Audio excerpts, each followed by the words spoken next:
Hey everybody, I want to introduce you to our latest sponsor, Salt Electrolytes. Feeling depleted after a tough grappling session? Well, Salt targets your depleted electrolyte levels with a boost of hydration and health. It gives your body the baseline recovery it needs. Salt contains 6 different electrolytes with a touch of iodine to help maintain a healthy thyroid. No sugar, no dyes, no bullshit.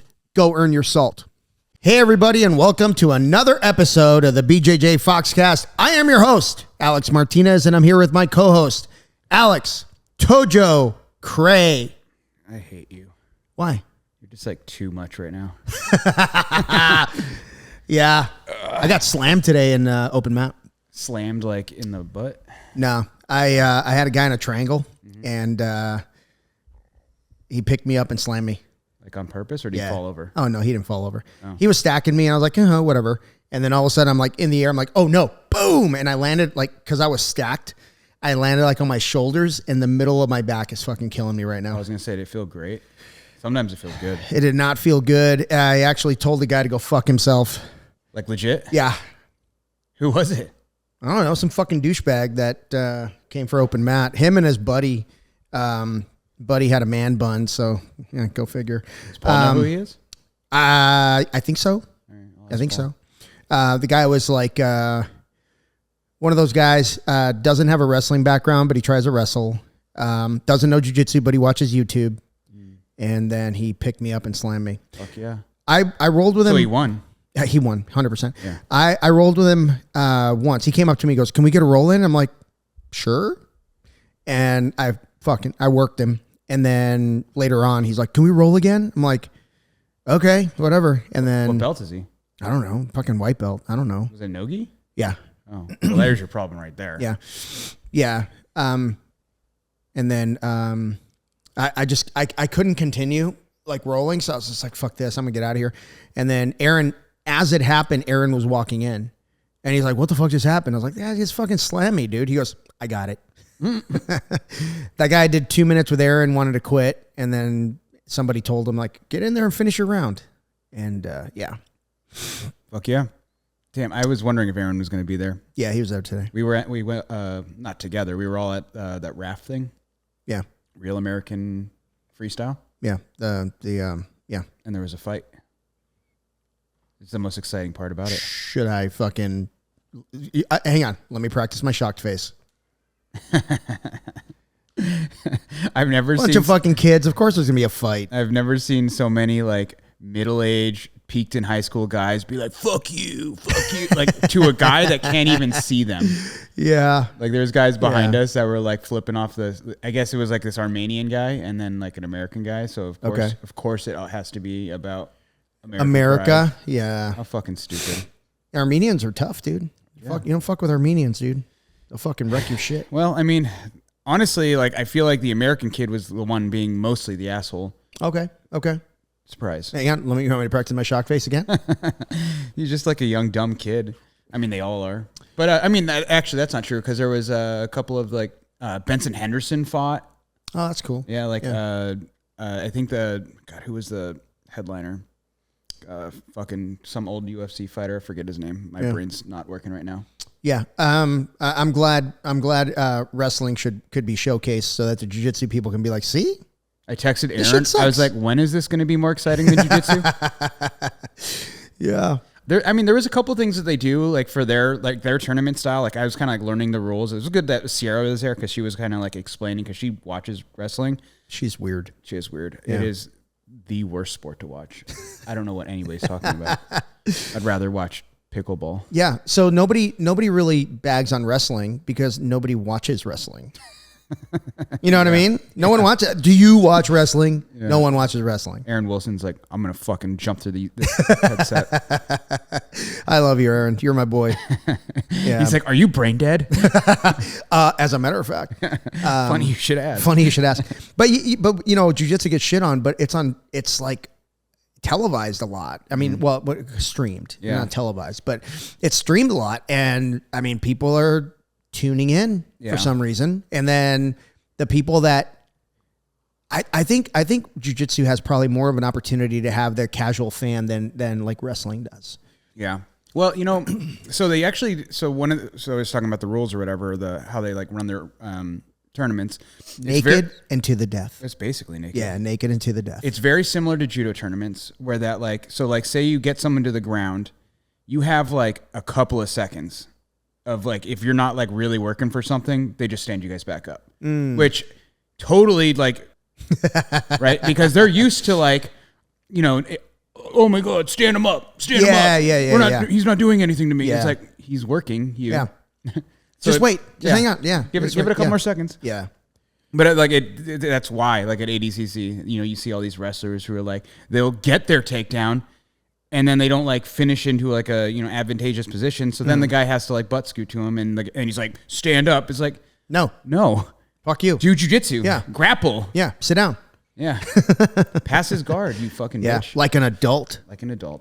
But yeah, I mean, but I mean, they have a cool. I mean, I actually do think that like it kind of helps push their pace for what they're doing. Yeah. I think that makes a lot of sense. You know, they do 3 2-minute rounds. At least that's what they did, which I thought was kind of cool. I'm like, it'd be kind of neat to do that with a jiu-jitsu tournament, just to see how that would work. That's kind of the wrestling format. They, you know, you go because you can make like adjustments. You know, mid match. That's kind of cool.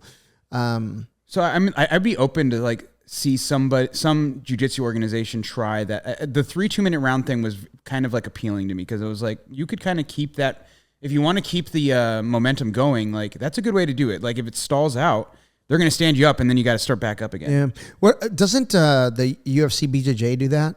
Like they have a clock. Like they stop the. Match. I don't know how much. Yeah, I don't know if it's 3 minutes or 5, but I know they stop the match and then they go back in. So.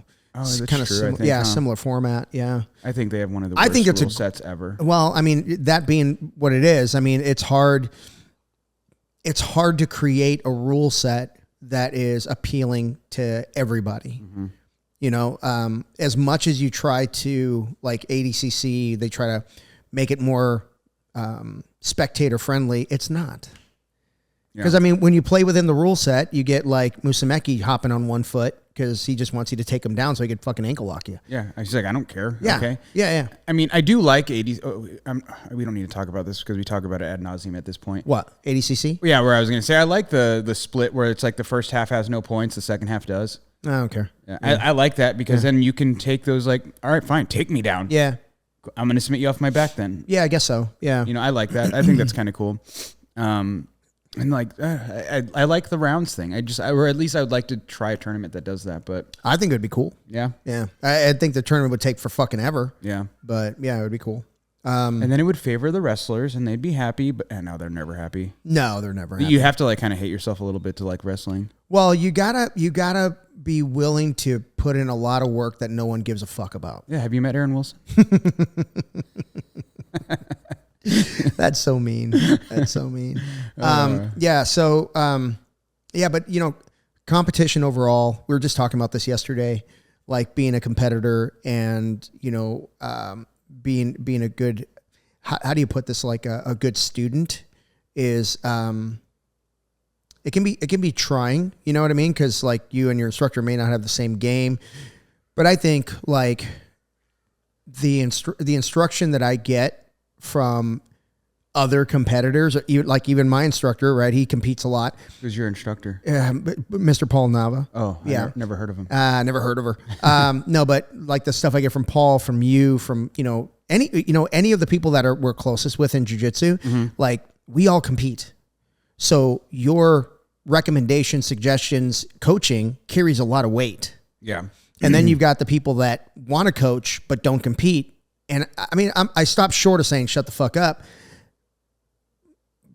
But you don't understand the moment. Well, and here's the thing. Like, you can be a great coach to your students if you're someone who doesn't compete. I 100% like think you can. You can't. It's a really, really, really huge gap to bridge if you want to be a great coach for a competitor. Yeah. Oh yeah, for because sure. Because there's a lot more that goes into winning a jiu-jitsu tournament than just being good at jiu-jitsu. Yeah, and John Danaher actually talks about things like that. Who? Yeah, I never heard of her either. Yeah. No, he talks about like why he's so confident in his coaching because he has the data to back it up. And I'm sure part of that data, I'm sure he competed back in his day. I can't imagine he didn't, right? Because they were all doing like MMA and doing shit like that. I know nothing about his past. I don't either. But I mean, you know, the fact that he has such a strong team in, like, you know, the Renzo Gracie, is it New York, whatever the fuck it is, New York, before Jersey, yeah. whatever Jersey, it is. yeah, definitely Jersey. Yeah, I think that is, you know, you can gather enough data with that level of competitor in the room that you can say, okay, this works, this doesn't, right? Yeah, and I also think there's probably something that, and I don't know this for a fact, but I almost guarantee that there's something that John Danaher does that isn't filmed.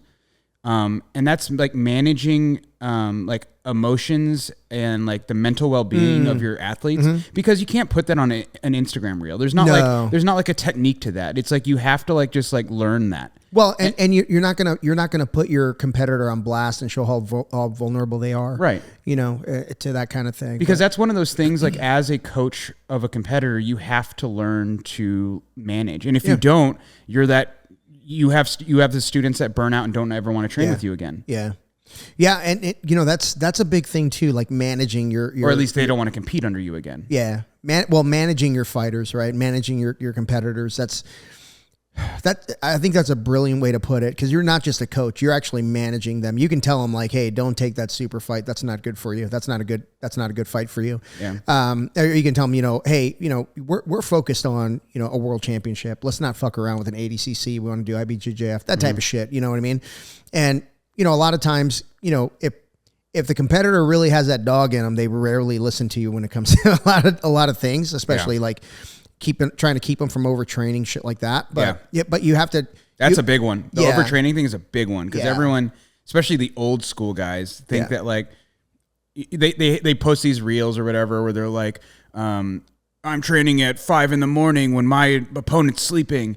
Yeah. Shut the fuck up. Your opponent's getting 8 hours of sleep. Trust me, he's doing better. Yeah. Yeah. You mean your opponent who's actually healing? Yeah. And recovering? Yeah, exactly, man. And you know, if you're, I've done it, man. I've overtrained. You know what I mean? So it's, but I know. And then you compete, and then you feel like shit. Yeah, you feel like shit, and you do. Because you know you're not like firing on all cylinders. Yeah. In triathlon, they used to say, I would rather be 20% undertrained than 2% overtrained. Yeah, interesting. Yeah. Yeah, because you go in at the end of the race and you're walking across the finish line. And you know there's some idiot listening and be like, fucking pussies. Yeah. Fucking bitches. Yeah. Yeah. Okay. We are bitches, by the way. That's true. Yeah, we are bitches. That's true. We're just also smart. Yeah. But yeah, I mean, listening to your body is a big thing. But, you know, sometimes, I hate to say this, but ignoring it is okay too, because there could be times when you're just mentally not there.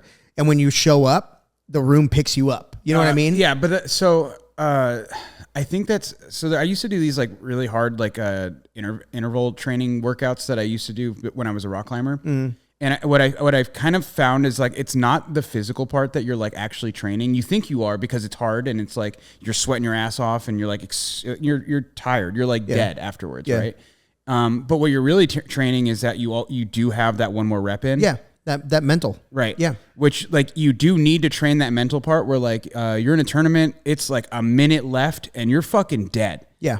And this guy's still pushing on you and you like, I can't just give up. Right. Like you got to know that like you have reserve back there, even though you're tired and you're like, this sucks and I just want to quit. Because we know lots of guys who quit fucking real early. Yeah. But they can go farther. Well, I mean, when I'm huffing and puffing and my legs feel like Jello, and I but that's a minute in. Yeah, less than that. But I know I have to do something. I always kind of think like, what if it works? Mm-hmm. You know what I mean? What if it works? What if I just do this and it works? And sometimes it does, man. You're like, oh, thank God I did that, rather than sit there and try to play not to lose. You know?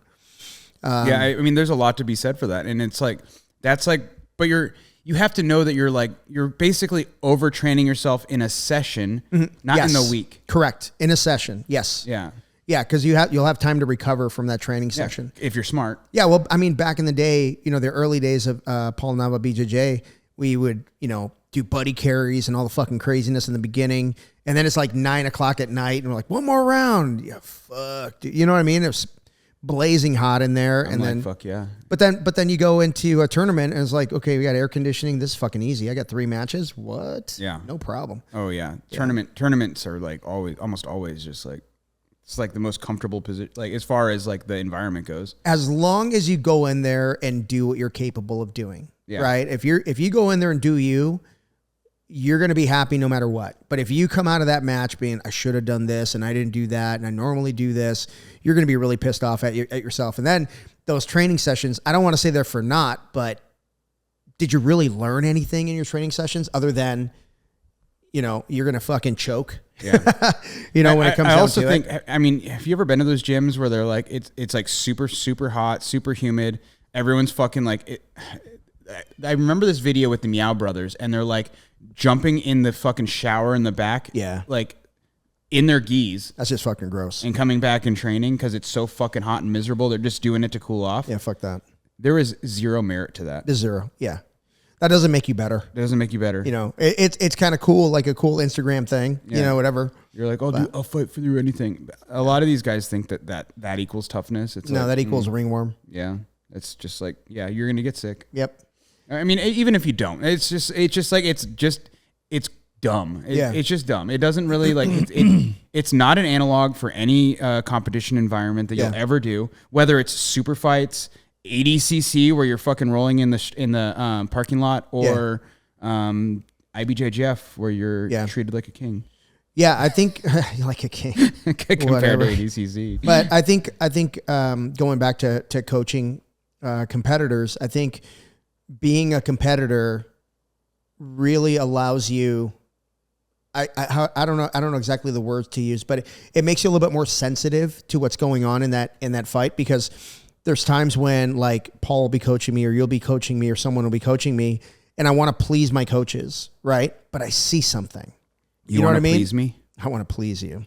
But I want to please my coaches, and then but I see something different and I want to attack that instead of doing what I'm told. Yeah. And that's kind of what I tell my competitors, man. Like, I'm going to give you recommendations. But you're the one that's in the fight. 100%. You're the pilot flying the plane, dude. Like, you decide where you're going to land. And hey, as long as you're being yourself. I'm the passenger princess. Yes, I am thank you. Yeah. I'm the one going, stewardess. Yeah. But I think that's important to communicate to your athletes, because they may come off the mat thinking, I disappointed my coach because I didn't do what he said and I lost. And at the end of the day, man, like, you've got to be personally happy with your performance. It doesn't matter what your coach thinks. It doesn't matter what your family thinks or anybody else. You've got to be happy with your performance. So if you go in there and do you should not have any regret. And there's a lot of people, I think, who overvalue coaching. No, there's a lot of coaches who overvalue their advice. No, that's true too. But there's a lot of students who are like, they get kind of like bent out of shape, or maybe they're like, they feel like they can't perform unless their coach is there. Yeah. And then like, cause the reality is you can't always be there. No.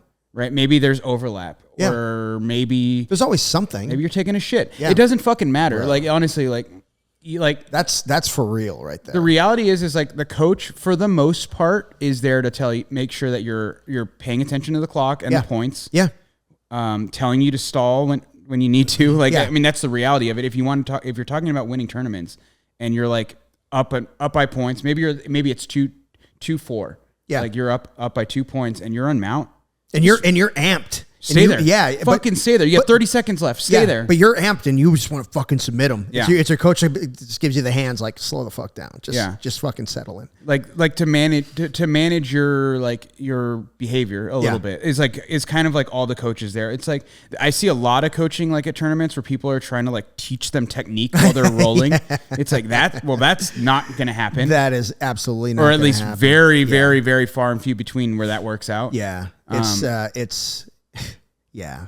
If the coach being there or not being there is make or break for your competition, you weren't ready for that competition. You weren't ready. Early on, like, I can see a white belt needing that little whoopee, that little safety blanket. You're that little teddy bear for a little punch the monkey. Yeah. Yeah. I mean, you don't know what I'm talking about. No, I have no idea what you're talking about. It's a little monkey where his mama abandoned him and they gave him a stuffed animal to make him feel better. Did it work? Yeah. And then he got friends. No, he didn't. Yeah. Do you see the gorilla that they gave him like a kitty cat? He took care of a cat. Did he kill it? No, the cat ended up dying. And the gorilla didn't kill him, but it ended up dying. The gorilla was all sad. Yeah. They have feelings. Yeah. We're just gorillas, right? that figured out how to drive cars. Yeah, but that gorilla was being a bitch. No. Hey, I remember when your dog died. Oh God. Yeah. I went straight to the bar. I was so sad. When I had to put Buddy down, I didn't have the luxury to go to the bar because it was like the week before Worlds, and I was like, God damn it! All I want to do is be drunk. Yeah. No, we put our dog down, and we literally drove. It was in that parking lot. We just drove around the corner to that bar and just fucking got hammered. It doesn't matter what it is. Like having pets that you have to put down is gonna fuck you up. It sucks, dude. It sucks because they didn't do anything. Yeah. You know what I mean? They didn't ask to be in your house, or you know what I mean? They're just fucking cool, man. They're just fucking cool. I don't know if I ever told you this, but you'll laugh at this. So Teresa and I had a pair of rats. Okay. Pet rats. Okay. Fucking weirdo. But go ahead. Which are actually great pets. Actually, rats are really nice. They're very smart. Yeah. Yeah.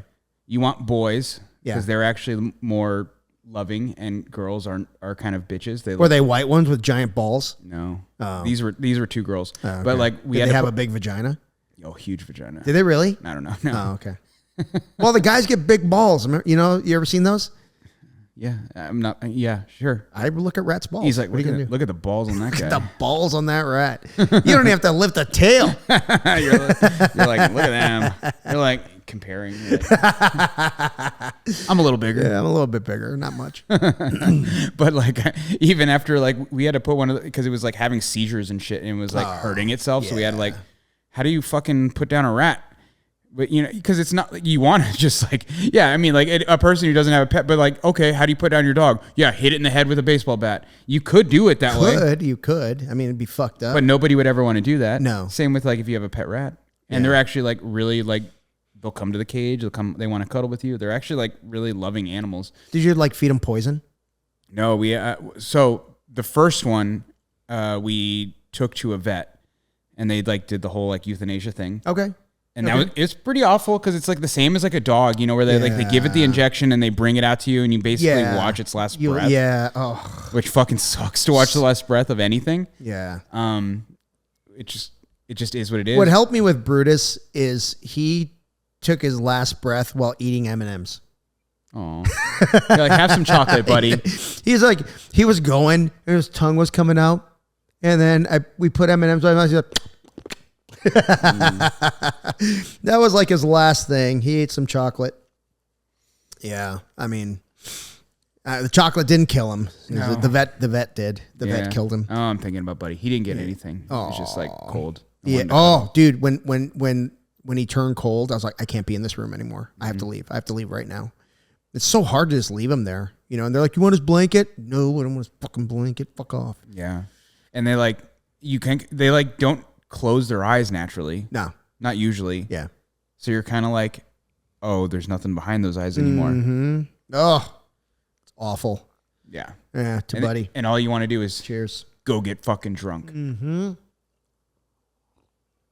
Yeah, it sucks.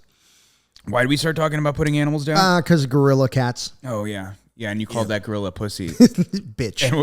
I called the gorilla a bitch. Yeah, and we're all bitches. We're all like, fuck you. Yeah. Putting animals down sucks. It sucks. Yeah. Yeah. Yeah. And it's like almost like universal. Like almost everybody has had a dog or a cat you've had to put down. And it's just like, yeah. But the second one, I did it because like I figured out how you can actually euthanize your animals, because it's like, I do a lot of like the reptile stuff, right? Mm-hmm. Where you kind of have to euthanize a bunch of rats if you want to like feed a snake, because you don't typically want to feed a snake a live animal. But won't the poison hurt the snake? Oh, you don't poison them. You kind of poison them.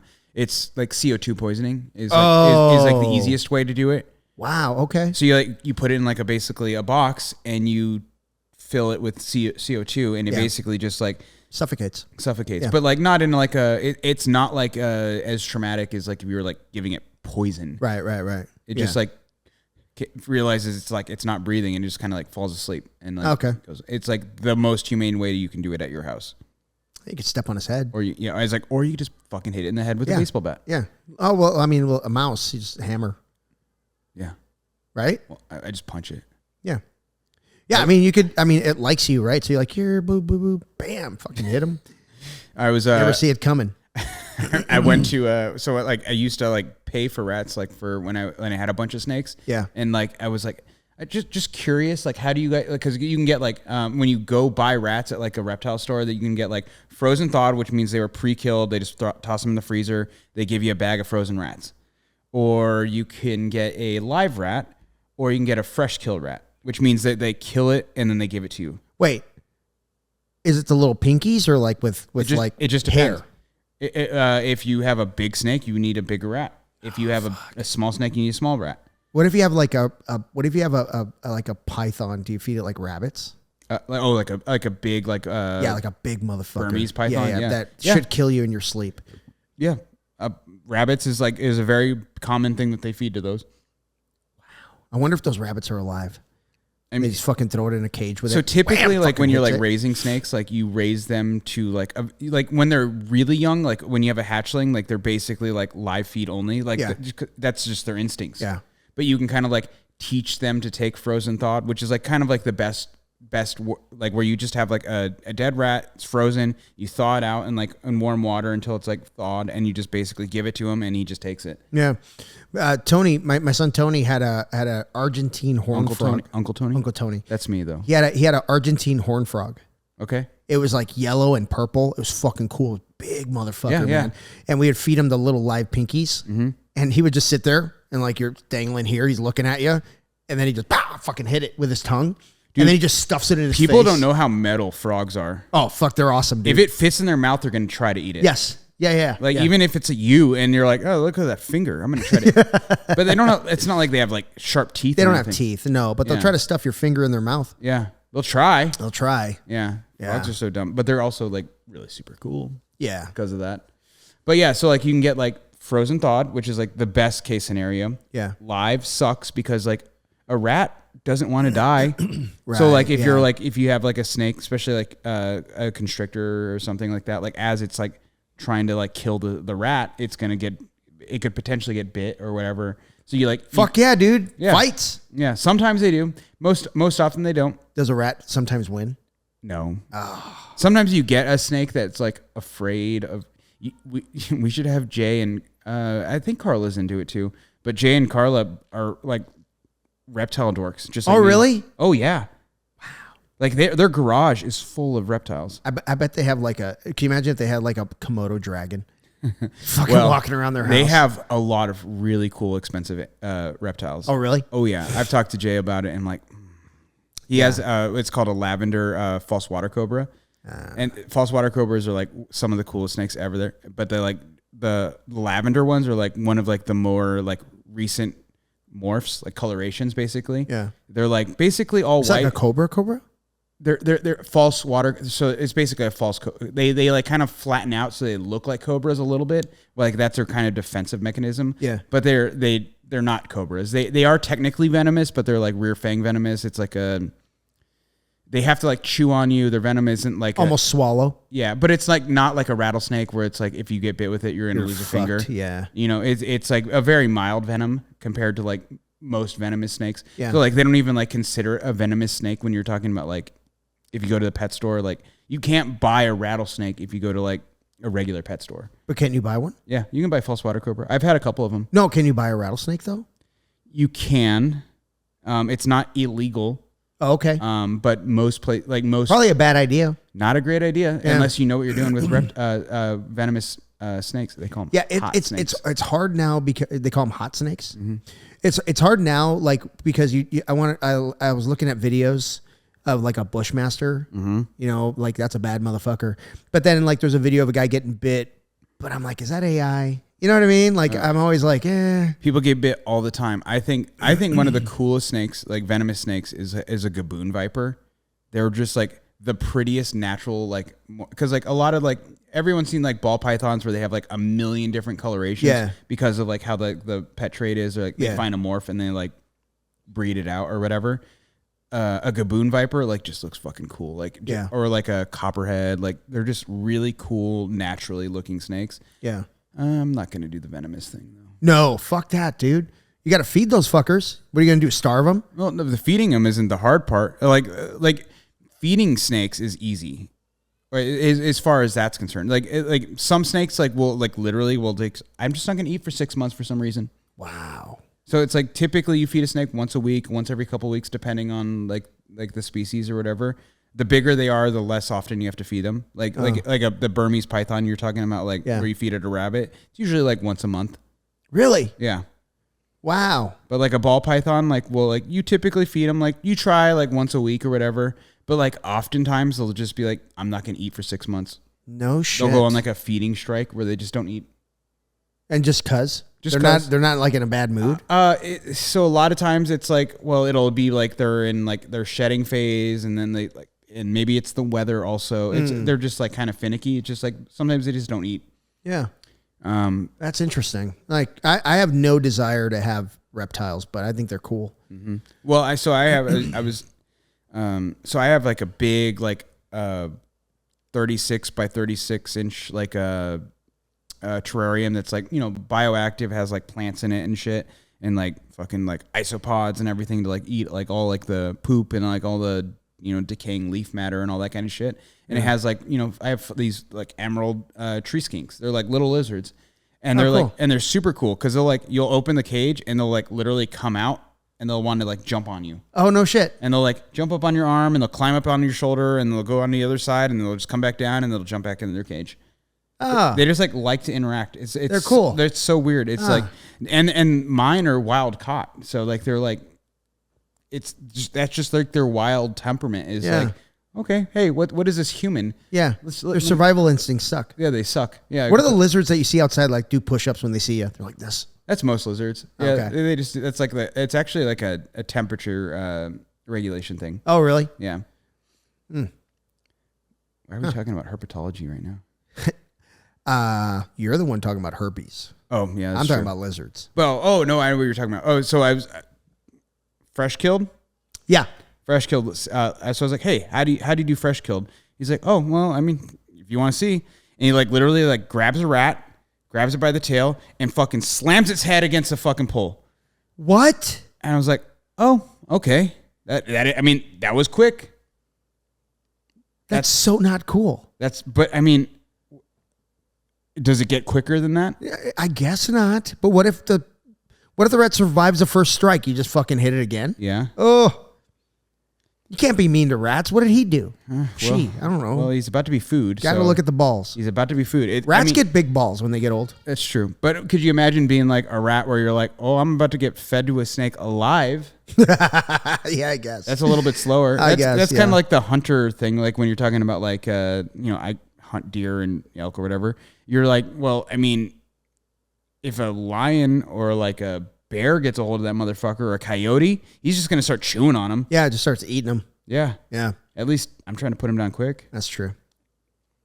But anyways, back to jiu-jitsu. I don't even know what we were talking about. We were talking about competing and coaching and the importance of shutting the fuck up when you need to shut the fuck up. Yeah, and you said the gorilla's a pussy. Okay, yeah. I said the gorilla's a bitch. Whatever. You're the one who said pussy. I said bitch. Same. No, different. Different. I don't talk shit about gorillas, dude. Have you seen those fuckers like interact like when they're mad at each other? Dude. I don't know how they survive shit. Do you think there's a human alive who could take on a gorilla? No. Not even like the world's strongest man? No.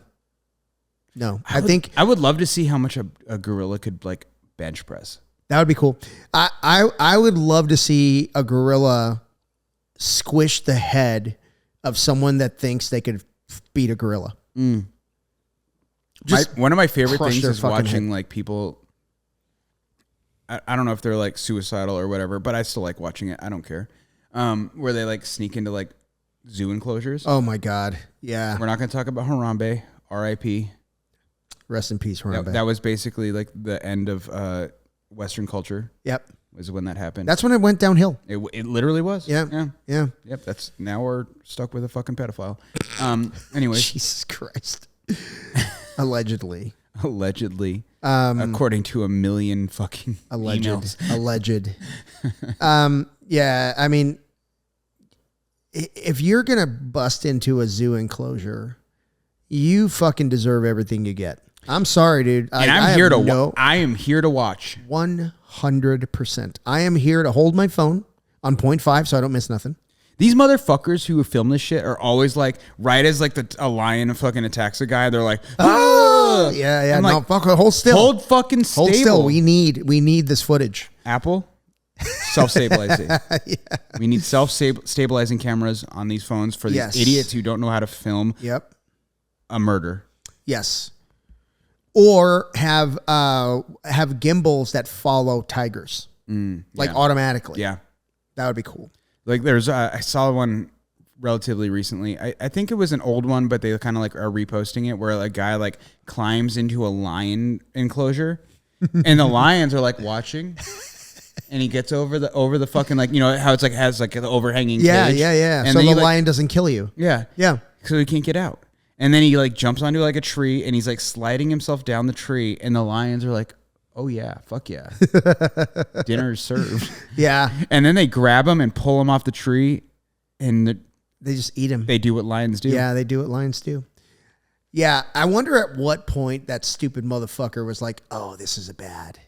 I don't want to die this way. Oh no. Because you have to imagine that guy's suicidal. Yeah. Yeah, right? Because there's no way that outcome is anything other than you're getting mauled by a lion. No. So I read something that cheetahs have killed 0 people. Cheetahs are like, they are inbred. What? The cheetah population is like so small that like they have a huge, like in the wild, they have a huge problem with inbreeding. So they're kind of like all just dumb. Yeah. Yeah. You know the word. Dumb. Yeah, dumb. Yeah. That's the word we're going with. Yeah. Dumb. That's wild. But they're also like basically like the majority of cheetah kills are stolen from them. No shit. By who? Leopards? Fucking leopards are mean, like dude. Lions will steal, hyenas will steal. Yeah. Like badgers will steal. They're like in the wild, they're like the fucking bitch boys. Yeah.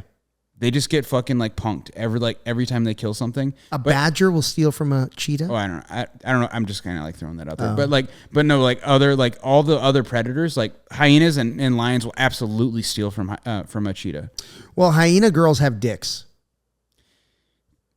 Dick-like appendages, yes, they do. Right. And they actually give birth through them. Through their dick?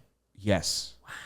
So they basically almost die. Like hyena birth is like one of the fucking most awful things in like, kind of like a man with the flu. Yeah, it's like you giving birth through your penis. Think about that. Nah, I'm good. Yeah. So, yeah. Hyena girls have dicks. But yeah, so cheetahs are basically like the bitch boys of nature. So like in captivity, they're just like, yeah, we'll just give you a fucking golden retriever to be your best friend. And they're cool, right? Oh yeah, that's so cool. Yeah, they'll do that kind of shit. You know the ones I don't trust at the zoo? Them wild dogs. Yeah. Oh yeah. I don't trust those fuckers, man. They always look like they're up to something. Well, because they are. Yeah. Dogs are smart. Yeah. Well, I mean, I'm really surprised like they've been able to keep them in enclosures. I always expect them to get out. They're not as athletic as cats. I'm honestly surprised that they can keep cats. Have you ever been to the out of Africa? And it's like up in Camp Verde, essentially. I've driven past it a million times, but no, I've never been there. It's all open air cages, like not cages, but like, you know, fenced off enclosures where they have like the overhanging, like, you know, like fence or whatever. I'm like, these fucking tigers and lions and bears. They got tigers? Oh yeah. Dude, fuck that. Tigers actively hunt people. They have a feeding, when it's feeding time, they'll literally they have a cart. It's like a part of like their show or whatever, right? Like an event or whatever. They're like, all right, it's feeding time at 5:00 or whatever. And they drive around and they're literally throwing carcasses over the fucking cage. Yeah. And the lions or the tigers and shit are like, fuck yeah, let's go. Fuck that, dude. Same with, and they have hyenas there, which are really cool. And it's funny because like you'll see a little kid get close to like the hyena cage, and they're like, "Take a picture. There's a hyena behind me," and that hyena's like, "I'm gonna fucking kill this eat that kid." Yeah, yeah. I'm gonna eat his stomach in front of his I mother. think cats are smart. Like the big cats are smart enough to like realize that like I get fed. I don't need to fucking do shit. Yeah, I mean, I don't have to chase anything down. Yeah, hear it scream. Ugh. I don't think they give a fuck about that. I don't know. They might. Might be a fucking thing where it's like, shut the fuck up already. Maybe if you kill their dog. Dude, if I was a tiger and you killed my dog, I'd fucking eat you. I'm killing your family. I mean, that's me now. Yeah, man. That must mean you value a dog's life over human life. 100%. Yeah. Yeah.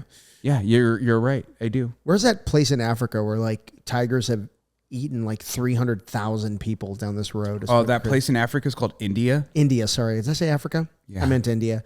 Yeah. And then there's that video. Remember that video, that viral video where the fucking tiger comes out of the bushes and fucking slices a guy on a fucking elephant? I bet that elephant was when shitting he's on top of an elephant? Yeah. I bet that elephant was shitting his fucking pants. That elephant's like, take him. Take him. He's yours. I won't come to his aid. Fucking kill him. He fucking whips me. Oh, man. Yeah, dude. I love going to the zoo, man, but I feel bad for those animals sometimes. Some of them. Like some animals, like I think, like penguins, they're fucking living their best life. I think giraffes are too. Giraffes? I think giraffes are fine.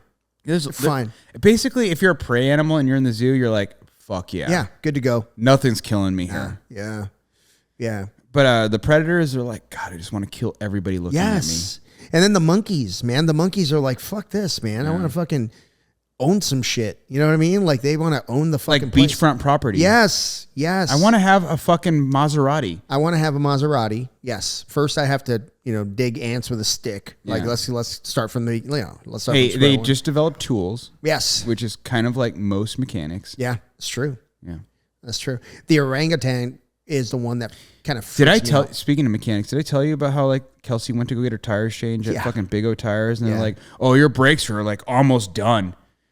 And she went and bought everything. She's like, "Oh, my boyfriend will change my brakes." And she like went and bought everything. And I go fucking pull her fucking wheels off and I'm like, "This shit is like brand new."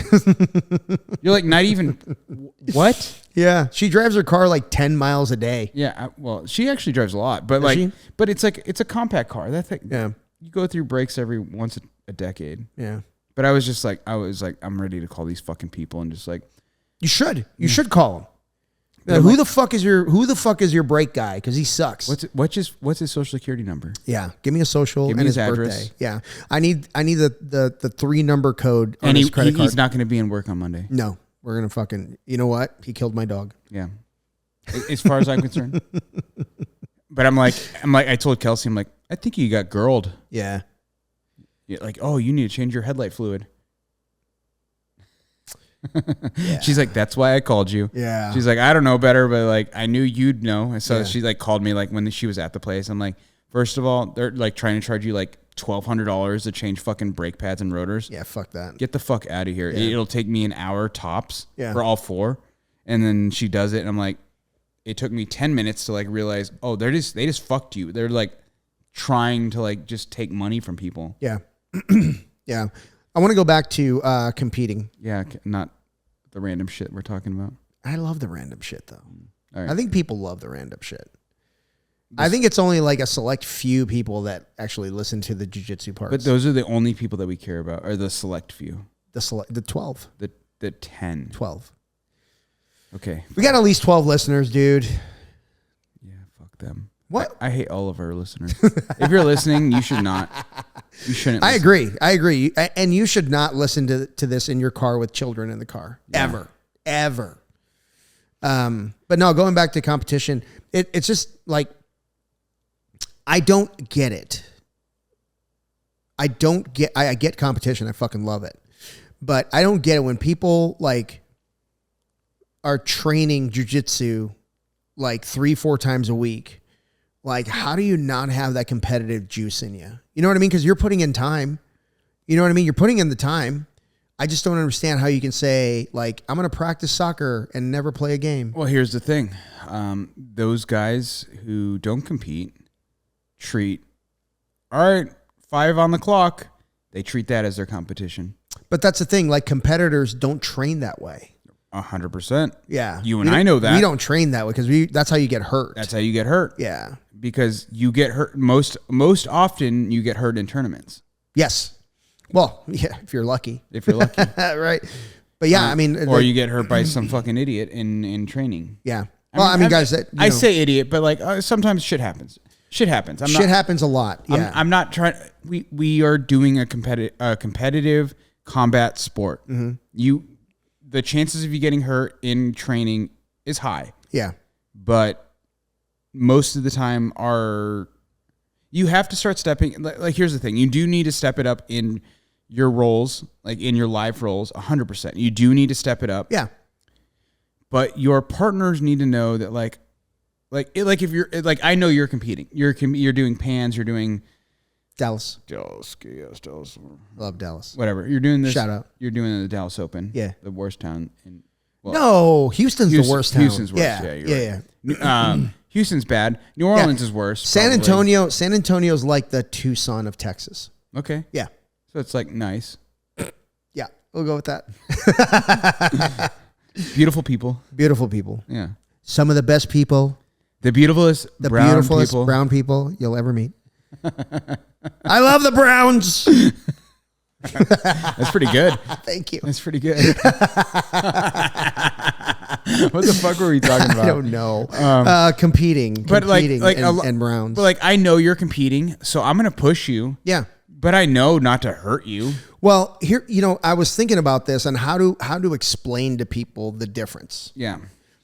So I have a thought on this, but yeah, no, let me try to talk my way through my thought because I'm trying to figure out, like, in my brain it makes sense to me. And your thoughts are really shallow. They suck. Oh my God. Yeah, they're as deep as a puddle. I feel like if you and I have been training partners for going on 14, 15 years, I don't know what the fuck it is, a long time. Yeah. If I catch you in a submission, in the unlikely event that I catch you in a submission. I don't remember the last time. It's been a minute. But if I do catch you in a submission, I'm going to make sure I apply the submission carefully. Mm-hmm. And what I mean by that is I'm going to make sure that all of the puzzle pieces are together before I make any extension on a joint, right? Or my grips are good before I make... The chokes are different, right? Because you can kind of half-ass a choke and not hurt anybody. Sure, yeah. I'm talking about specifically... Chokes, who gives a fuck? Right. Put your buddies to sleep. Yeah, so I'm not going to grab anything and crank it just on the off chance that you might tap. Right. Because that's ego driven, right? I want to get you in a position where you're like, okay, I'm fucked. I just tap. You just tap, right? Before I even apply it. Right. Right? And that's what I do to my training partners. Like I make sure that like if I'm going for a knee bar or an arm bar, okay, eliminate all rotation first, right? Squeeze and then apply. I'm not pulling your arm so that it breaks or you tap. You know what I mean? Yeah. But in competition, it's different. Sometimes you just fucking push the arm whichever direction it wants to go, whatever the fuck, Or doesn't want to go. Yeah, that's what I mean. But does that make sense though? Yeah, and so what I was going to say is like it's so much harder to have like good training partners when you're a white belt, blue belt, purple belt. Yeah. It gets better as you get to a black belt because like as a black belt, you have ideally you've had 10 years or more of experience where you're like, I know when you're fucked. Yeah. Like I don't need to push you past that. I'll bring you to the fucked line. Right. And I'll bring you right to the point. I'll bring you to that. And I'll look at you. Yeah. And you're going to tap. Yeah. Because there's no defense at this point. Correct. You've applied all the puzzle pieces that have been put together and there's no escape. Right. Right. And I think that's the proper way to train with your teammates. Right. But the lower, like it's really like I was having this realization. It was like, it's really easy for me, like when I'm rolling with like a blue belt, to put them in a spot where I'm like, you should tap. Yeah. Yeah. And they're like, and then they're still wiggling. And I'm like, okay, a little bit more pressure. Mm-hmm. Ready to tap yet? Okay. How about now? Yeah. Like you get them in that spot where like, there's no out. Right. They don't know it yet. But that's the thing. It's like when you're rolling with, like if you're a blue belt and you're rolling with another blue belt, you don't have that awareness yet. Not yet. Yeah. Not yet. Some do, but you're building, like the awareness gets higher and higher as you kind of have more and more experience. And that's generally speaking, you have more experience as a blue belt compared to a white belt, as a purple belt compared to a blue belt, brown, black, So bottom line is, yes, you could get competitive rounds in training, right? Yeah. Or you can treat training like a competition, but you're going to hurt people. Yeah. You just have to be okay with hurting people. And I'm not okay with hurting people. I can't imagine. There's no point. I can't imagine anybody who's like, I want to hurt my training partners. Right. But I also can't imagine, like, for me, I'm like, how, for me, like, I like, don't take this the wrong way. When I come to your school, like on Wednesdays and Fridays, like, it's like not a rest day. Like, rest day is wrong. That's not it. Yeah. But it's like, I want a lighter day. Sure. So I'm gonna roll with, like, like the blue belts and the purple belts and some of the brown belts. Yeah. But I'll roll with you too, and like whatever. Like, I know that, like, there's some of the black belts I'm not getting away with, right? Like, I'm just gonna roll with you. I'm gonna roll with Tom. I'm gonna roll with the guys who are there often. But like, I'm like looking for a lighter round. So it's like, that's just kind of like my thought process. But like, I'm not gonna hurt you, right? And I'm like paying attention to like what I'm doing, where I'm like, if I'm going to give this guy a position, I'm not going to just like let him fling on my arm. Right. Yeah. That kind of stuff that like you end up getting hurt. Yeah. And like a lot of these guys like want to like treat the roles as like a competition. Yeah. No, I mean, someone's going to get hurt, and someone does get hurt. Yeah. It's like not a guarantee, but like that's the recipe. Yeah. For disaster. Well, I will tell you this, Nick submitted me the first time I rolled with him. I bet he submitted me 4 times. And we know lots of Nicks. Some dude. We know lots of Nicks, and we know lots of Dans. No, black belt Nick that's teaching for Paul. What's his last name? Nick Nelson. Nelson. Yeah. So Nick Nelson, he submitted me. Nick. He submitted me 4 times at least. While we were rolling. Yeah. And at the end of the round, I was like, "Hey man, you exposed my you exposed my, me, you exposed me. Yeah. And in a good way. You know what I mean? Like, he pulled my pants down and then he was like, "Hey, look at this." No, I'm just kidding. But I was like, "Go on." No, but he goes, "Yeah, man, your elbows are a little loose." And then I realized, like, I'm getting away with shit, that I don't get away with against him. Yeah. Right. So, I mean, and the second time we rolled, I think he submitted me 1 time and he's like, "Yeah," he goes, "Your elbows were tighter." And that's what I'm looking for. And the cool thing about Nick, like I've already told you a million times, where I love having Nick at Paul's. Yeah, he's great. It was a lot like having Ramsey at Paul's. Like, they're both fucking like, it's good to have like a black belt nerd. Yeah. Who's just like, I just love jiu-jitsu. I want to know technique. I want to know this, that, and the other thing. Like, and I want to share it. Yeah. Too. Yeah. So that's cool. It's like rolling, and it was like a lot like Josh Rodriguez was like that too. Like, where you roll with them. And you can like have this big fucking gangster ass roll, right? Where like you just get fucked up. Yeah. Because they're fucking good. They're fucking good, yeah. Right? But then afterwards, you can talk about it and they're like, "Yeah, I noticed you did this." And it's like, "This is what I did that." Yeah. Or whatever. And you can like start picking apart the pieces because they're so like, that's their brain. Their brain is like, I'm thinking about like, what is my opponent doing? Which is in this case, you or me or whatever. Yeah. And they're like, "All right, this is how I react. This is what I don't want him to do. This is what he did do. Right. And this is how I react." And so you can have these like conversations where you're like after the fact, like honestly, like, like grappling is a conversation. Yeah. It's a physical conversation. It's a literal exchange of ideas. Yeah. It really is. It's like a debate. You do this, I do that. You do this, I do that. Mm-hmm. Yep. Right. And like and then after the fact, it's like, you're like, especially if you have a good training partner who's like, yeah, dude, like you said, like, "Oh yeah, I noticed you keep your elbows kind of like exposed, so like I took advantage of that." You like, keep your elbows tight, and the cool thing is, like, if you're smart, as like Nick's smart, obviously, right? Yeah. It's at least as far as jiu-jitsu is concerned. If you're smart and you have a partner who's like, "Oh, he leaves his elbows out, I took advantage of that." If you're a dork, you're like, "Yeah, I'm not going to tell him because then I can beat him every time." If you're smart, you're like, "I'm going to tell him where his weakness is because then my game gets better." Yeah. Because now I can't just take advantage of like the easy out. Yeah. Right. And and I think a good coach does that. Yep. A good coach is like, "Hey, you always leave your elbows open, and that's why I am able to hit this on you." Yeah. And then they tighten their elbows, and then like they don't have that or whatever, and you're like, "Okay, cool. Now I have to change my game." Yep. We get better because our partners get better. 100%. Like, And I feel like that's the case in most schools. Yeah, I've never been to one where people are just like out to get you. Yeah, I mean, for the most part, like I can't think of a real time, at least in jiu-jitsu, at least where like people are like, you know, trying to keep their secrets. Yeah. You know what I mean? That's something that's 30 years ago kind of thing. You know what I mean? That's even like, well, and I also think like at the adult level, I think that maybe happens a little more. But like, I don't know if you've ever had this conversation, but I've totally like got at like a tournament and like, you know, you end up like, all right, we end up both walking to the bullpen. I'm like, hey, what was that? Yeah. I've like talked to guys and absolutely, like, man. Hey, dude, that was fucking great. What the fuck were you doing? And like have them show me. Yeah. And they're usually pretty cool about it. Like, especially in the Masters. I think in the Masters divisions, I think there's a lot more like sharing of minds a little bit or whatever. But like, I think that it just makes us all better. Like if the better jiu-jitsu gets in general, like the better we all get. Yeah, for sure. You know? Yeah. I mean, it's, I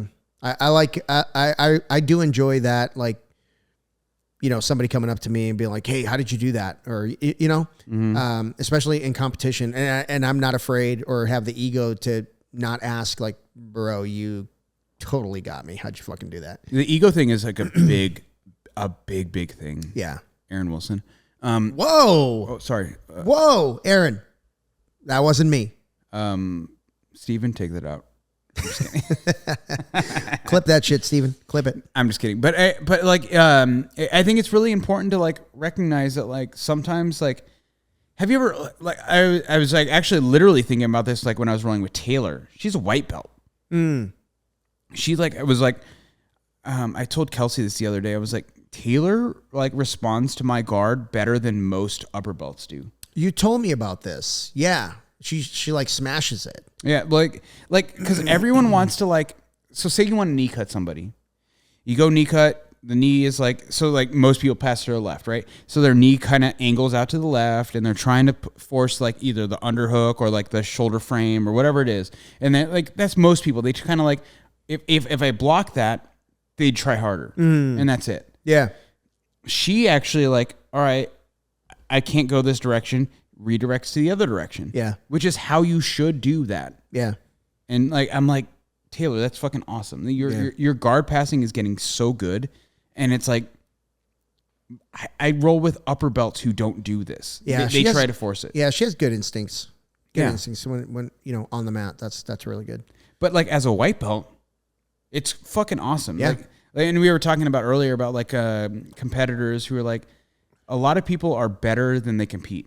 Oh, for sure. A ton of people are better than they compete because they don't know that like there's a lot of stuff, mental insecurity where they're just like they don't think they're that good, you know, or they get nervous, you know, they think they're gonna get hurt, or they like don't want to like look stupid or whatever. They don't want to disappoint their coaches, like you were talking about earlier. Yeah. There's like all sorts of like mental stuff that goes into like why an everyday good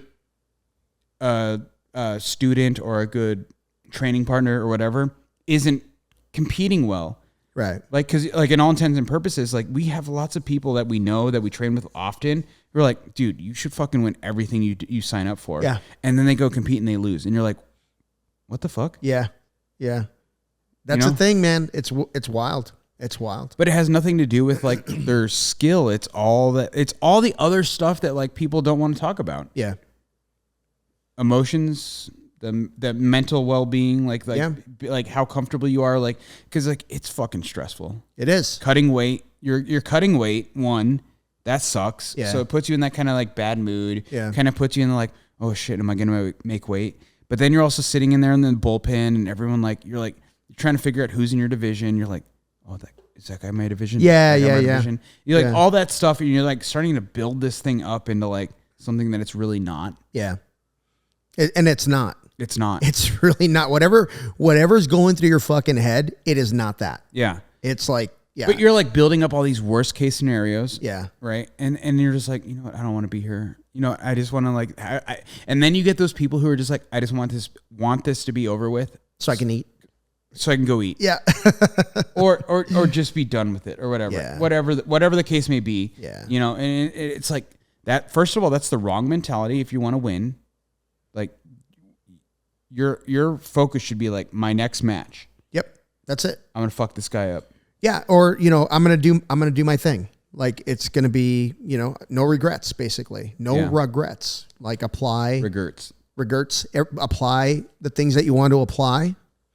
And if you're aggressive, stay aggressive. You know what I mean? So, there's nothing worse than like, getting stalled out is the worst, but there's nothing worse than coming off the mat thinking I coulda, shoulda, woulda. Yeah, 100%. That's the only thing. Anytime you've like, I should have done this, it's like, that's one of the worst feelings in the world, which actually kind of brings up a good point. Like, so we always talk about like before the match, or maybe even like before/during the match. Like we're all talking about like what you should be thinking about before, like building up to your match, like how you should be training, how you should be eating, how you should be, all that kind of stuff. But like a lot of people are like, I think a lot of the anxiety comes from after the match. Like how you're going to feel after the match. Yeah. Because like there's a lot of stuff where like, if I win, cool. Everyone's going to be like, dude, I saw you. Congratulations. How'd it go? And want to hear it. That's easy. Yeah.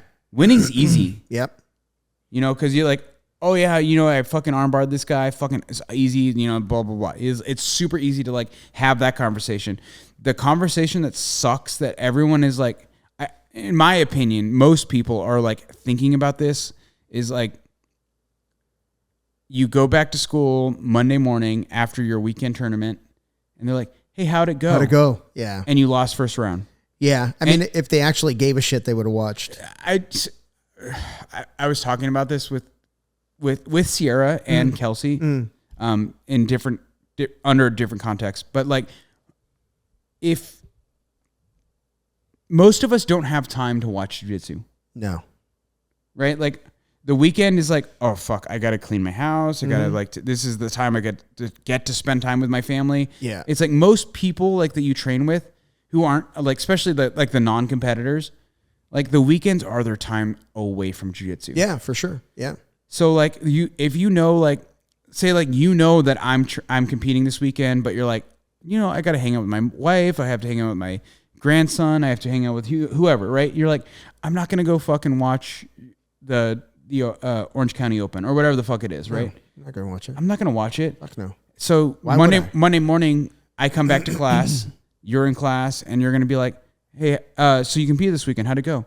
Yeah. I lost first round. Yep. Right? It sucks for me, and I'm like, oh, I don't want to fucking tell another person, like, because you've already like explained this. At that point, you've already explained it to everyone close to you. You're like your number one training partner, whoever that is. Yeah. Your number two training partner, whoever that is. Your significant other, wife, husband, whatever. Sure. Yeah. Maybe your coach, whatever. You've already like kind of shared it enough times where you're like, I'm over it. I don't want to tell anybody. But like the reality is like you're gonna have people like that you train with who like don't have the time to like watch jiu-jitsu. So like they know you were gonna go compete. Like LA Open, fucking Chicago Open, whatever it is, right? They know you went to go compete this weekend, but they didn't have the time to like watch. And you know how it is. It's like I go at 2:00, probably. Yeah. It's like not necessarily you're going at 2:00. Yeah. And then like maybe you're like at the adult level or the younger level you are, the more people you probably have in your division. So like, all right, maybe your first match is at 2:00. Your second match is at like 2:45. Yeah.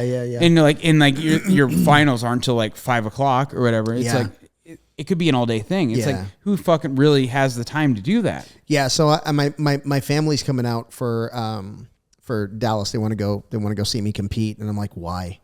It's an all day thing, dude. It's gonna suck. Why don't you guys enjoy your life, and I'll just meet you after. You know what I mean? But you won't even understand what's going on, anyways. Yeah, they don't. But even people who do understand, it's just like this is one of the things I was talking to Sierra with, where it was like, dude, look, I know you don't like when it happens and you lose, you just don't want to share it with people. But you got to remember, it's like these people have lives outside of jiu-jitsu. Yeah. A lot of us do. Yeah. Even the competitors. Of course. Yeah. Right? Yeah. And the fact that they're asking is showing kind of that they care at least a little bit. They care enough, you know. They care enough. It sucks. I get it because like no one wants to like lose and be like, yeah, I lost in the first round. Yeah. Or they do this like, oh, I went on and tried and gave it a mile. And they have their fucking like Instagram post or whatever. Yeah. It's like, be vulnerable. It's like, I think that's a valuable lesson for a lot of people, especially competitors, is like learning to deal with that scenario. It's like, it's actually good. Yeah. You should be able to accept your losses. Absolutely. I Right? mean, what else is there? Like I mean, when like I'm super ready for like we've talked about this before, we've posted it before, where like, dude, my first time like when I was a white belt going to Pans, I was like, I expected to win. yeah. In my head, I'm like, there's no chance. I know exactly what you mean. Yeah. There's no chance I'm losing. You win your first match, you're like, fuck yeah, I'm on a roll. Yep. You lose your second match. Or you lose that first match. Like I've done tournaments where like that too. Where you like, oh, I'm gonna win. You lose your first match. You're like, fuck. I've done it, man. I've done it. And but then you had to explain it to people. It's like, don't fucking bullshit it. Like, Like, first of all, it doesn't do you any good to like bullshit that. It sucks. But it's like, it's actually like, that's just as important. Like, in my opinion, as a competitor, is like learning to deal with how to like, it's weird to say like explain your losses, but it's just like, just be fucking real. Yeah. Just be real with people. Be like, yeah, that fucking person was good. Like, you know, everyone always makes an excuse like, oh, the weight cut was hard. Yeah. I didn't train that hard. That. You know, fuck you. No one wants to hear that. First shit. of all, you're taking away from your opponent, which like do they deserve that? No. It's kind of a bitch move, in my opinion. It is. And you know, you got to be very careful with that shit because like you're not the only one who had to cut weight. Yeah. You know what I mean? You're not the only one that had to make sacrifices. You're not the only one that has things left undone at home. We all have to do that. Yeah, we all have to do it. So for you to say I lost because X, no, you didn't. Yeah. And here's the reality. You're making all these excuses. Like, say you're telling me like, yeah, dude, the weight cut was tough. I was tired, blah, blah, blah. You're making all these excuses. I'm like, yeah, bro, that sucks. But then like after that conversation, I'm like, yeah, whatever, he lost. Yeah. Like, I don't care about any of the excuses you gave me. No like, one gives a shit. Nobody, like, you can give all these, all those excuses are for you. Yeah. Yeah, no one needs to hear them. I mean, honestly, like, why couldn't you find a way to better prepare yourself mentally, right? Like, if you're prepared mentally, then you have a lot of confidence. Yeah. And you're going in there with a game plan, and you're going in there to execute on like what you do. This is what you do. Yeah. Why can't you say I was prepared, my game plan was flawed, Yep. or I just my opponent was a step ahead of me? Yeah. Because that's pretty much what happened. Or you made a mistake or whatever. Like, making mistakes is all part of it. But who's to say the other person didn't make mistakes that you didn't capitalize on? But when you're making excuses, you're not being honest with yourself. Yeah, which actually like takes away from your development. Absolutely. Yeah. I mean, it might be easier in the moment to like explain it to somebody, but like just be honest with yourself. Like and be on and take that as an opportunity. Like take that as we were talking about, like where it's like just because you're good doesn't mean you're gonna win tournaments. Right. Like there's a lot of like that mental side of it, and it's like use that as like your mental training. Like when you lose, and you're like, and someone like who like knows you went to go compete, they're not maybe into jiu-jitsu as like much as you are, so they're like, hey, how'd you do this weekend? Yeah. Be like, you know, I thought I was ready, and this guy just was like, he was a step ahead of me the whole time, and he got me. Yeah. Or if you had a tough weight cut and it affected your performance, the next time you have a fucking competition, how about you fucking manage your weight better? Before. Yeah. I don't want to hear about another fucking weight cut. It's really easy for you to say because you're like, I'm like 10 pounds under right now. I am not 10 pounds under. But you're like ready. I'm on. Fuck yeah. Good thing your elbows 2 weeks hurt. out. Good thing my elbow. Shut up. Don't tell anybody. Don't tell the gato. Don't tell the gato.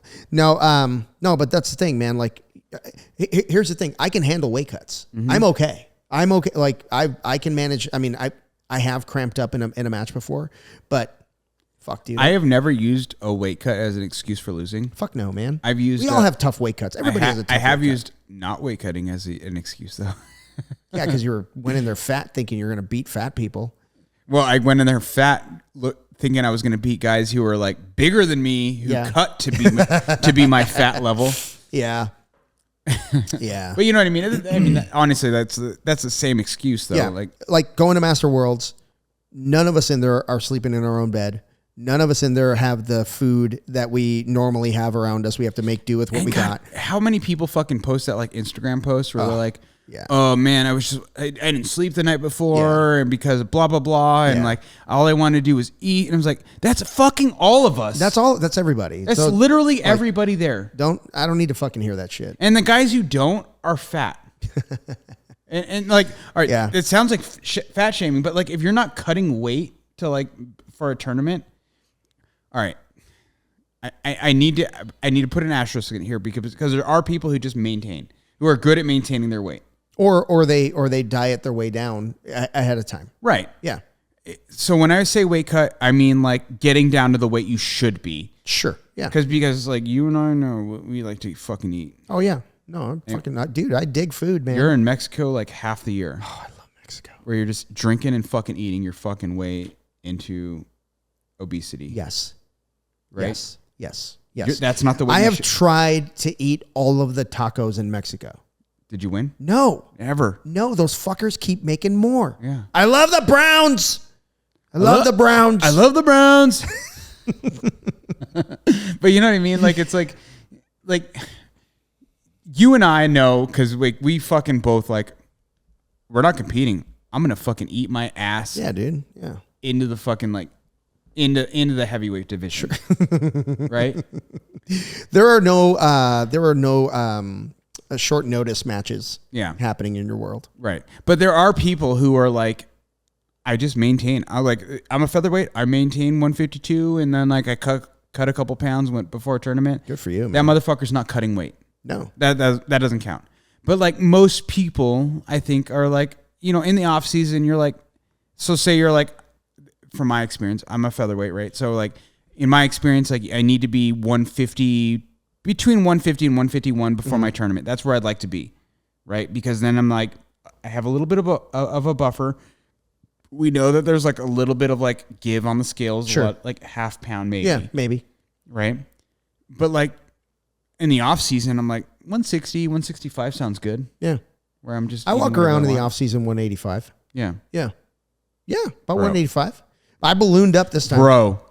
I ballooned up. Don't lie to the people. No, I'm serious. I actually, when I started my diet, a month ago, I was 189. I haven't been that close to 190 in a long time. He was 195. I was not 195. 195. No, I'll tell you how fucking fat I was. He's fat as fuck. Yeah, but man, I feel fucking great right now.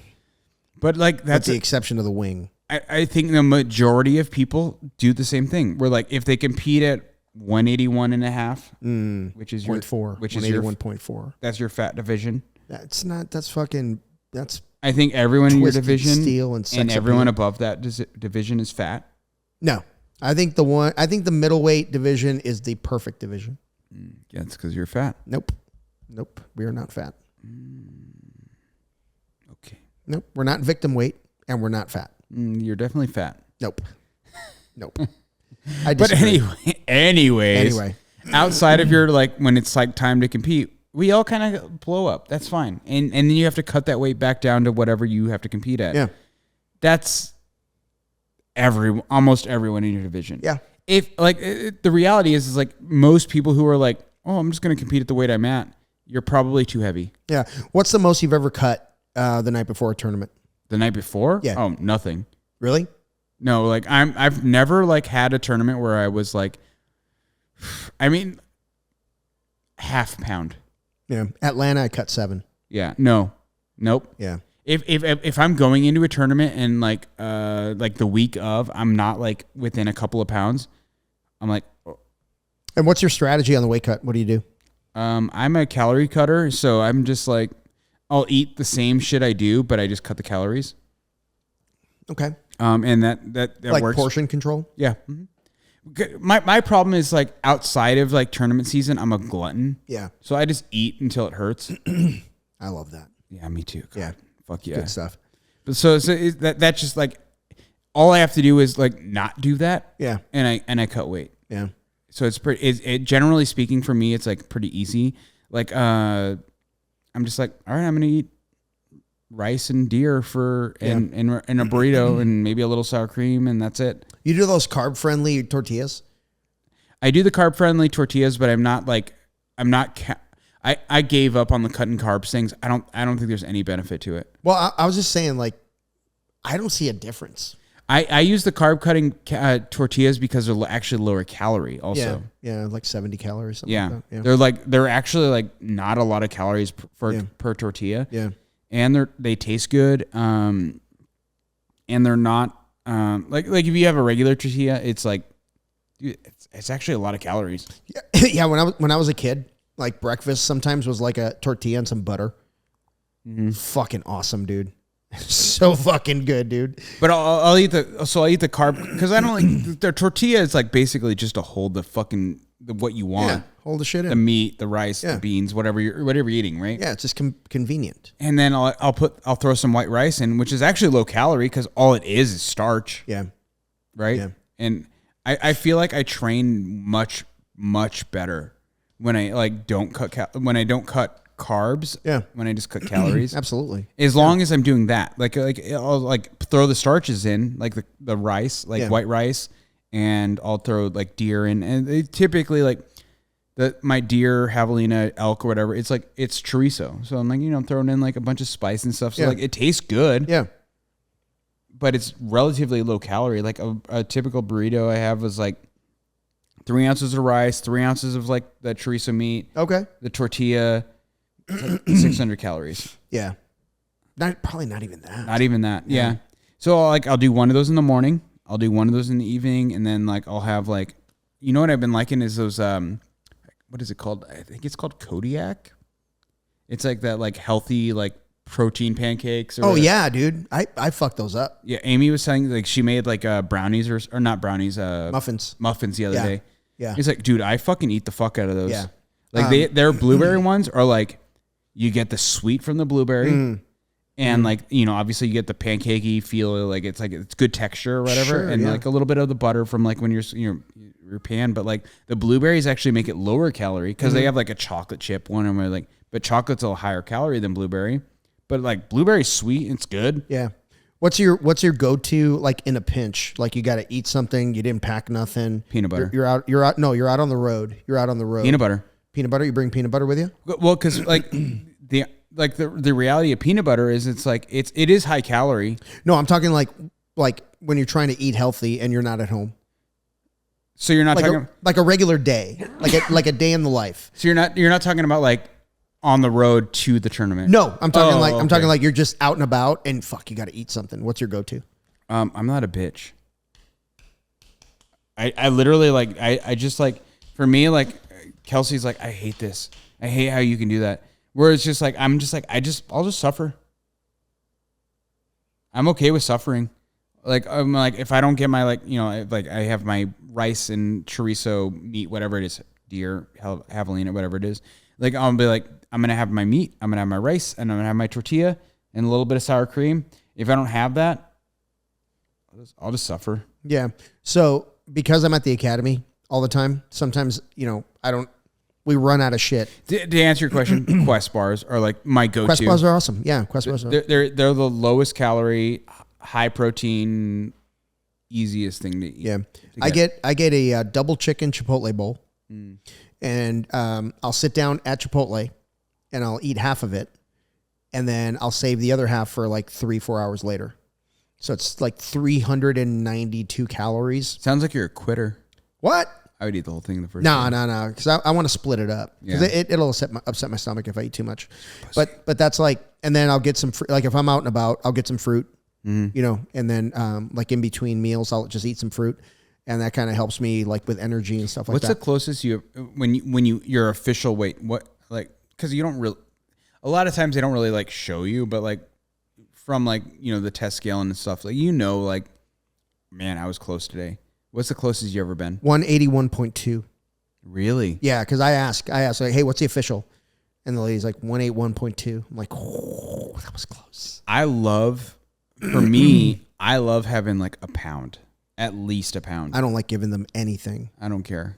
But I've been as light as 178 in the gi. I was pissed. Yeah. I was pissed, man, because I was thirsty. I was hungry.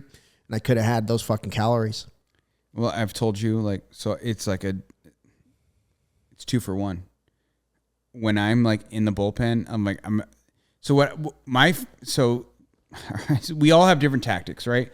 So like I like to be at the tournament early as fuck. Yep, me too. Because I want to put my gi pants on. I want to put my gi on, or at least I like throw it over my shoulder.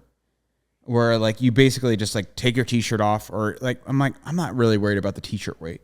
Yeah. Right. Whatever. You go jump on the test scale. I throw my gi top on, my belt, like just like what I would probably weigh in as. Yeah. Yeah. And you're like, okay, I have 1.5 pounds, and then I'm like, here's my jar of peanut butter. Yeah. I'm gonna reweigh myself. I'm like, oh, I can eat this whole jar of peanut butter if I want. Yeah. Like that's what I do.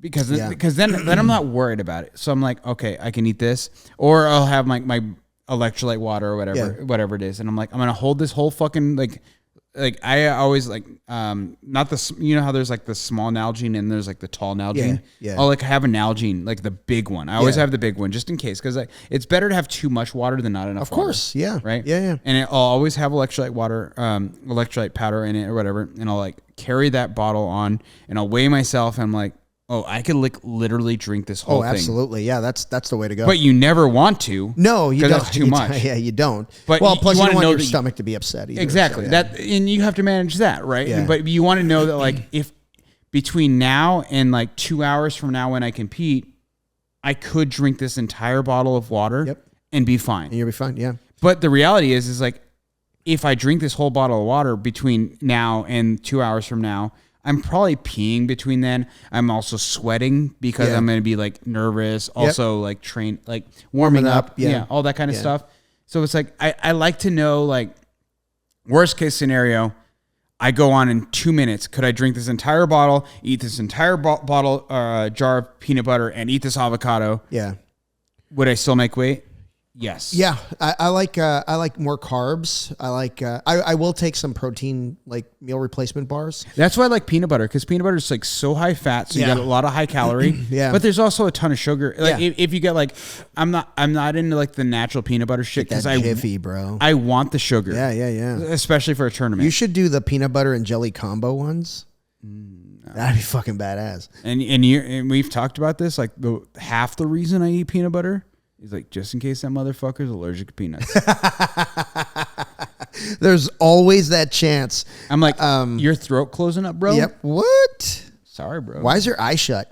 No, did you lick his face? I will. No, I take apples, I take bananas, fig bars. And I don't like chow down. Like I just take a bite of something. Like I feel it. You know what I mean? Like I feel like having this. I'll have half the banana. I've changed it so many times. Like I think the Kroger trail mix, fries trail mix. That thing fucks. First of all, they have the best trail mix because you know what they do? They don't do? They don't fucking put sunflower seeds in. Get the fuck out of here with sunflower seeds. Like, I get it if you're into sunflower seeds, or you're like, oh, I'm just going to eat a bag of sunflower seeds, crack this fucking sunflower seed in your teas, and you spit the shell out or whatever. Fuck you. You're a loser. You know what I always wondered? How do the people stuff their cheek with sunflower seeds and then eat them without eating the seeds? They're bitches. Right? Yeah. Yeah. But, like, in a trail mix, you want a little bit of chocolate. Yeah. Which is usually like you gotta have that M&M, an M&M type thing, for right? Sure, yeah. Cashews, almonds, some peanuts. Even though we know peanuts aren't nuts, they're they're legumes. Whatever, fuck you, you're a bitch.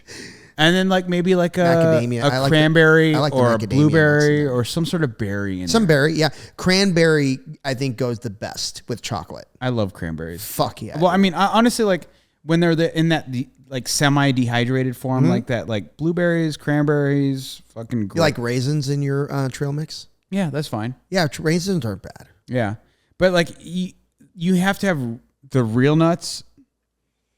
Ayo. No shells. Almonds. But get the sunflower seeds are too small. They're basically like crumbs. You know when like you're digging in the bag of a potato chip bag and you're like, what the fuck is this? Mm-hmm. You're like, I'm gonna eat it. Those are the sunflower seeds. Because I'm a fucking glutton. But fuck you. Yeah, fuck you, sunflower seeds. Yeah, for being the worst nut. You are the worst seed. non-legume. Are they legumes? No, they're seeds. Oh, okay. They're like literal sunflower seeds. They're literally the seeds of sunflowers. Right on. You're making me hungry. I want to eat. Let's go eat. Let's go eat. All right, everybody. If you love the podcast or if you hate the podcast, please like and subscribe.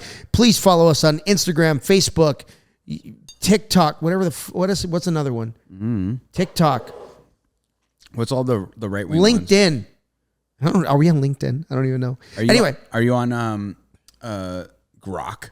No, that's the AI for Twitter, the fake Twitter. The fake Twitter. The new Twitter. What's the X? new Twitter? Oh, X. I don't know. I don't know if we're on Grok. X. I don't know. Steven, look into that. You can get our podcast everywhere. Well, if they're listening to the podcast, they're probably on a platform where they can hear the fucking podcast. What am I saying? If you can't figure out how to listen to us, fuck you. I don't even want you to listen. Support Salt Electrolytes. No. And Fight Scrub. Support me. I'll give you electrolytes. Hey, and if you're listening to this podcast and you're going to be at PANS, I'm going to be doing 20-minute interviews, and I would love to hear your story in 20 minutes. And we're going to I want to put together like a 4-hour podcast based on 20-minute. I wish you would have told me this earlier because I would love to be a part of that. Why? Because I think that'd be really cool to like just have random people like, but not even. I wouldn't even go 20 minutes, 10 minutes. You got to go to PANS if you're going to do that. You got 4 weeks. How much does it cost to go to Florida? It cost me $11.20 with my points. That's because you're fucking an idiot. I don't know what it costs to go to Florida. I paid $11.20 for my ticket. All right, I might figure out a way to go to PANS. Let's go. Hey, you want to be roomies? Do you already have a room? Yeah, of course I have a room. Can you get 2 queens? Because I'm not sharing a bed with you. I'm Big Spoon. We both know it. Last time we shared a room together, the dump truck that was the garbage pickup. Oh my God. What was that, like 4:30 in the morning? Boom! Both of us were just laughed. They're like, what more can you do? What more can you do? I can't tell him to fuck off. No, there had to be 3 trucks just slamming shit. Yeah. We're just like, I guess this is our life. I guess we get up now. Oh my God. Yeah, that was at the Arizona. No. Something? That was Nationals. I know, but the Arizona hotel something. Oh, Arizona Charlie's. Arizona Charlie's. Shout out to Arizona Charlie's. The right one. The wrong one. The right one. Not the one by the strip, the other one. Yeah, the one that's like 20 minutes from the strip where we needed to be. Yeah, that's true. That's Dave. True. Fucking Dave. I love you, Dave. All right, everybody. We'll see you next time. Bye. Hey, everybody, if you want to support the podcast, please support us by buying Salt Electrolytes. They are the best electrolyte supplement on the market, and use code Foxcast15 at checkout. That sounds Foxcast15 at checkout. Also, if you want to support the podcast, Don't say it. You're going to say something really stupid. Dude, I just did an awesome promo. buy us whiskey. Buy us whiskey. Ooh, yes. Dude, Buffalo Trace is cheap. Yeah, it's like $24. $24.